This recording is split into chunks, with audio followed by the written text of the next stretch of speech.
Compounding the effect in some baby boomer families is the fact that we have the boomerang generation. And this generation, exactly what a boomerang does, it goes away and it comes back. So there are some children that leave home for various reasons. Either they go and get married and leave home, or they move out and establish their own flat or their own house, but their things don't work out so well financially, or maybe they get divorced and they move back home with mom and dad, and that's kind of the boomerang generation. We have seen over the past three years that this generation is increasing in number, so more older children are moving back home.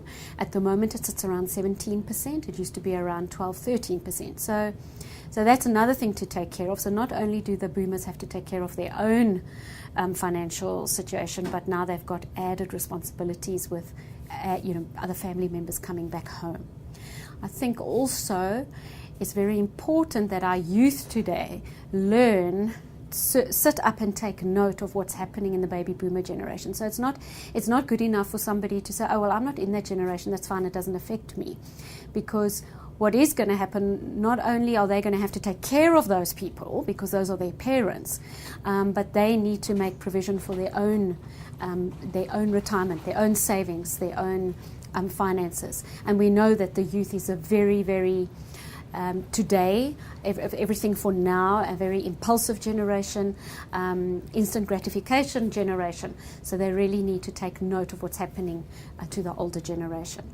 I think, though, that on the side of, well, that's all doom and gloom, what can we do, or what can a baby boomer do to rectify the situation? Absolutely, we all know that the earlier you start saving, the better.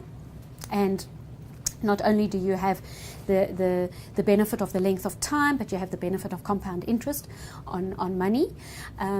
But also, it's never too late. So just because you may be 55 years old and you think that your financial situation is dire and you haven't made good enough provision, it's never too late to start. And at least then try and put as much away as possible now in the years that you are working before that time comes when you do retire.